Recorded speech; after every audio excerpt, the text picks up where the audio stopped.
شديد ودسمة، يعني ممكن تاكل منها لقمة لقمتين، ممكن تشبعك لين بعد بكرة. الرز باللبن وصفة جميلة وحلوة شديد، الناس بيسحروا بها في السحور عشان هي وجبة شوية خفيفة ولكن دسمة، ممكن تاكل منها لقمة لقمتين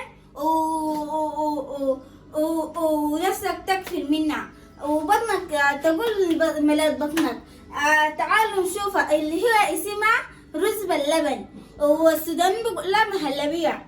وتعالوا شوفوا ده اللبن، دي الخطوة الأولى، وده السكر، ده آخر خطوة، وده الرز شايفينه. يلا دي ياها المكونات اللي بيعملوا بها الرز باللبن، دي ياها المكونات عرفتوها. وأولا حاجة ثم أولا حاجة بتجيب الحلة، بتكون فوق موية تخليها تفوت على نسبة درجة حرارة الغرفة. تكب الرز أول وبتقفله تمام، وتخليه لما ينجف.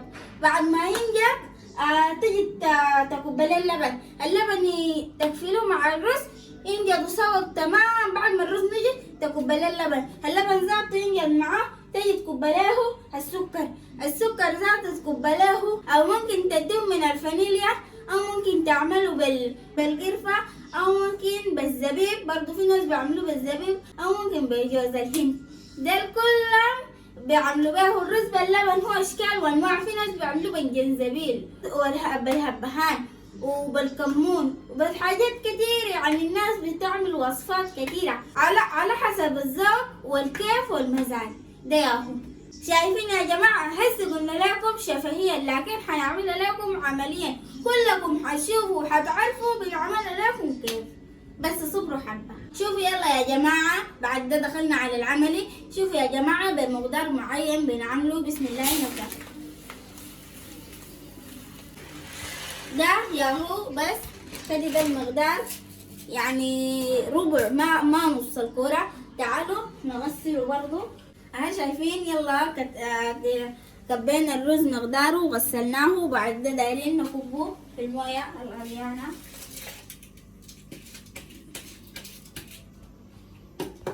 كده كبيناه وخلاص. شايفين بنخليه كده عشان ينجم نجدة تماما. بعدين لما المويه تشرب بنزيده حبة. يلا يا جماعة كبينا الرز وخليناه شايفينه. يلا في ناس بيحبوه بالقرفة، وفي ناس بيحبوه بالهبهان، وفي ناس بيحبوه بالفانيليا، وفي ناس بيحبوه بالزبيب، وفي ناس بيحبوه بالكمون، وفي ناس بيحبوه بالهبهان، وفي ناس بالقرفة. نحن يلا بنحبه بالقرفة، شايفين القرفة المصرية، يلا بنحبه بالقرفة. كده انتهينا. وبعد ده بنخليه يغلى ويفور ويطخطخ ويسوي ويعمل ويفعل ويترك. هسه شايفينه، تعالوا شوفوه، شايفينه هسه ماشي معانا كويس. قرب هصبر بس. يلا يا جماعة بعد ده دايرين نضيف الملح، بسم الله. ملح خفيف لانه ده بتاع سكر ما هنا عشان ما يبقى جلوكوز شديد. شايفين الدركة دي بس.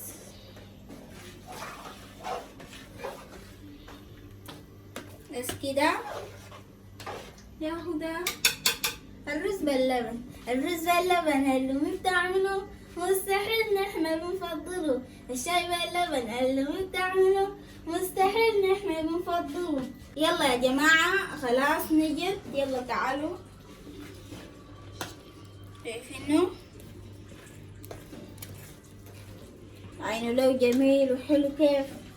ده ياهو الرز باللبن، رزهم هنا جميل. نجد بسرعة هايلة. يا ناس السودان، رمضان كيف معاكم؟ السخانة كيف؟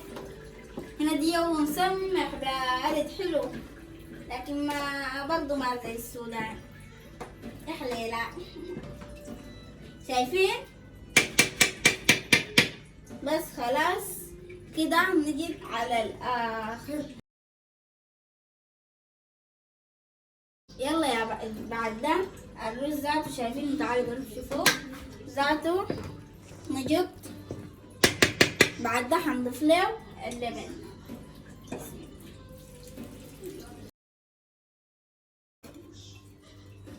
شايفين؟ جميل جميل جدا، حلو حلاوة. شايفين؟ بكده الرز باللبن. بنخليه النار بنوطيه. يلا بنخليه كده دي حبة تاني. يلا الرز هو نجد، لكن ينجد معاه شنو؟ اللبن. شايفينه؟ يلا يا جماعة بعد ده حنوطي الحرارة. شايفين؟ يلا دايرين نوريكم فوائد الرز. الرز أولا حاجة هو فائدة لأنه فوقه كالسيوم حديد. الرز هو عبارة من البقوليات، لكن مفيد لأكلة هنا سهلة للأكل أو للهضم، يعني ما بتسوي سوء هضمي أو من الحاجات دي. وممكن وجبة عادية للشفع ياكلوها، أو ممكن تحلية في العشاء أو الغداء أو الفطور، أو ممكن تدوها للشفع، أو ممكن يكون كرامة برضو، أو يكون رز باللبن زي هسه اللي عملناه لكم ده.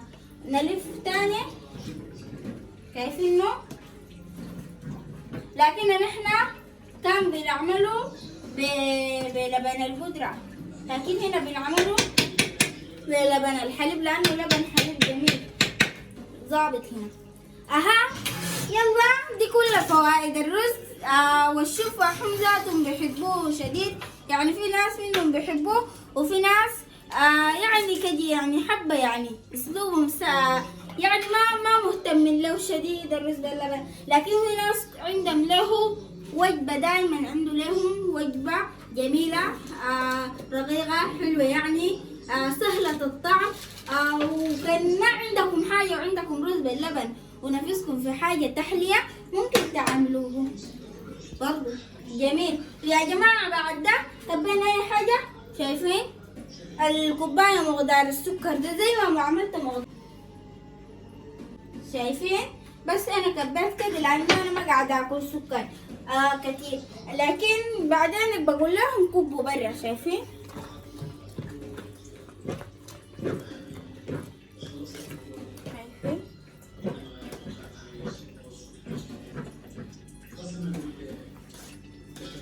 جميل وحلو وظابط كده.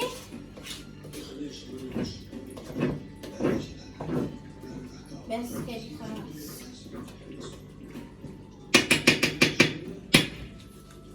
جهزت الوصفة، بعد كده نخطها في السفرة تكون لنا جميلة وأكلة مهمة تجيب لنا العافية والصحة. حلوة شديد حلوة شديد. بعد كده نكبها في الصحن ونخدها تبرد شوية، ونكون معاها كاسة حليب يشرب بكرة تصحى مستحب تماما. تفطر المغرب برضو تعمل وصفة زيها. يلا يا جماعة شايفين؟ بعد كده خلصنا الرز باللبن. يا سلام ذكرتم لي أنا كانت بتعملها لنا في الخرطوم. يا الله يا حليلة يا حليلة الخرطوم. ربنا يرجع لنا الخرطوم. الخرطوم ما فيها أم خيرات. يا حليلة الخرطوم زي ما عمل. ربنا بس يرجع لنا بسلام وأمان، وربنا يعوضنا ويعوض الشعب الكريم. يا جماعة برضو في أمل، وبلدنا حترجع إن شاء الله حترجع بإذن الله. في ناس فقدوا الأمل وفي ناس انصدموا، لكن ما في زول يفقد الأمل. أنت كان أملك في ربنا قوي، ما حتفقده. ودي كلها نازلة لنا امتحانات من الله سبحانه وتعالى، لكن أيام حتمر وحتعدي، وكلها فترة مؤقتة قاعدين، وحنرجع بلدنا إن شاء الله. إن شاء الله بنرجع بإذن الله، يعني ما في أي كلام. بلدنا ما حنخليها، مهما كان ما حنخليها. بلدنا هي فداية، بلدنا هي دمنا وروحنا، ومهما كان ما بنخليها. سوداننا زي ما في، سوداننا بلد الشجاعة والقوة، سوداننا بلد الخير، سوداننا وعين صابتك يا بلد، عين الحسود تنقد، بلد خيراتها ما بتتعد، وسخون الشعب زي نار المنقد. مهما السودان بداوي وبلاوي، لكن مهما كان ما بنخليه، ده بلدنا ما بنخليه. بتذكر رسم ياسم، وبتذكر رز الفراشة، وبتذكر الحاجات دي كلها. ولما مذكرة لها هسي بغني الأغنية الرز باللبن اللي بتعمله مستحيل نحن بنفضله، الشاي باللبن اللي بتعمله مستحيل نحن بنخليه.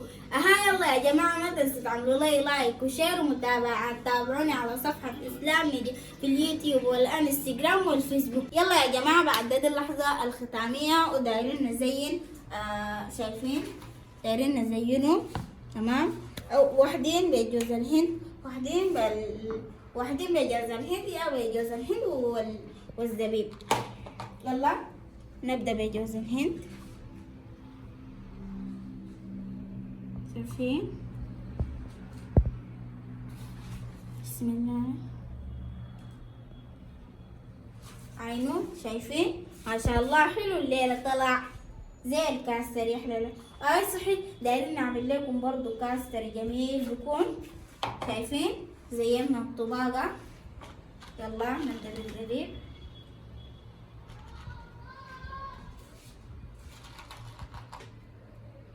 شايفينه جميل جميل. أنا أكتر حاجة بحب الزبيب لأن الزبيب من الفاكهة. شايفين؟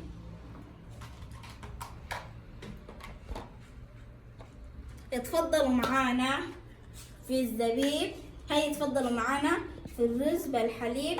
يلا شايفين؟ عينوا لهم جميلين. شايفين؟ ديها كده زينا الطباقة، عملنا وزينا الطباقة. يلا رحتم معاي. يلا بسم الله اتفضلوا.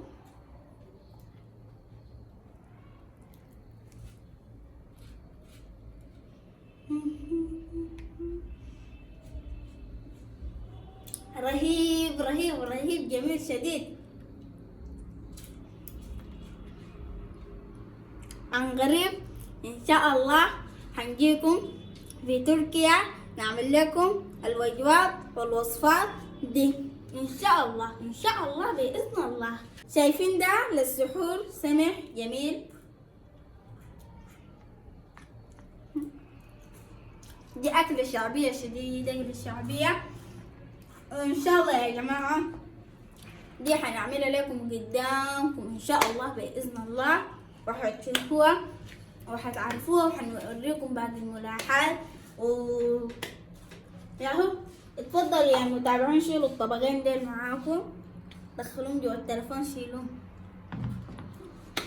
ما تنسوا تعملوا لي لايك وشير ومتابعة، تابعونا على صفحة إسلام ميديا في اليوتيوب والانستغرام والفيسبوك. في حنة برضو، في الحنة بيعملوها، في السمايات بيعملوها، في الحفلات بيعملوها. بيعملوها زي كراميل أو أو يا أخي الشلطة تتنطط ديك اسمها شنو سبوحة، زي الشعرية ديك اللي بيعملوها، الشعرية ديك اللي بيزينوها اسمها شنو يا أخي؟ عاملة زي الشعرية؟ هاي سكسكانية يعني؟ ما سكسكانية ما حلاوة شعرية يا أخي. بيعملوها في الحفلات وبيعملوها في هنا شكل تحلية. يلا تديني لها شنو يا أخي اسمها؟ مارشميلو. يلا يا جماعة شايفين عملنا الوصفات يا هندلم ضمن الطعم وطلع جميل. وسوينا الطباقة جهزناهم ليكم ولناس البيت. ويا جماعة فرصة سعيدة، وده اعتبروه كأنه سحور زي الساعة 1 أو 2. وهو يا ناس السودان أنا مشتاقة لكم شديد، والله مشتاقة لكم شديد. وده أول رمضان إن أنا أصوم رمضان برا السودان، وإني أنا أكون بعيدة من السودان دي أول مرة. وأنا السودان جميل شديد، يعني السودان زي ما في، يعني بخيراته وطبيعته وجباله وحاجاته زي ما في، فوقه أكلات أنت ما بتعرفها، أنا أحسب إنه أكلات أنا ما بعرفها، وفي أكلات بنعرفها، يعني في أكلات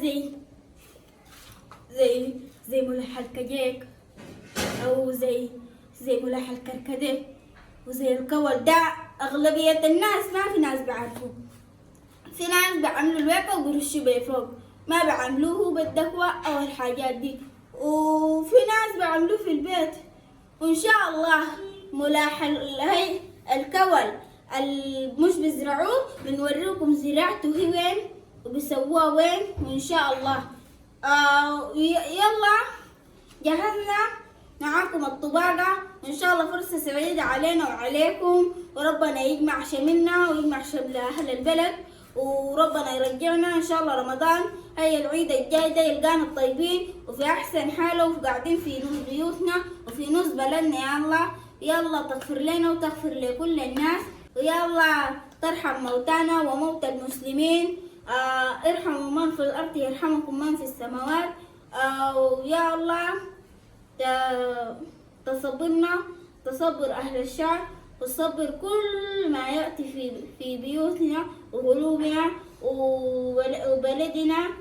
وإن شاء الله يا الله كده دي يلقانا قاعدين في بلدنا إن شاء الله آمنين وسالمين، وما بتجينا إن شاء الله هي حاجة ينتشر يعم الخير، يعم الخير والشر يخص. عكست لكم المثل دي للمغتربين ولكل الناس البرا السودان والبرا البلاد كلها.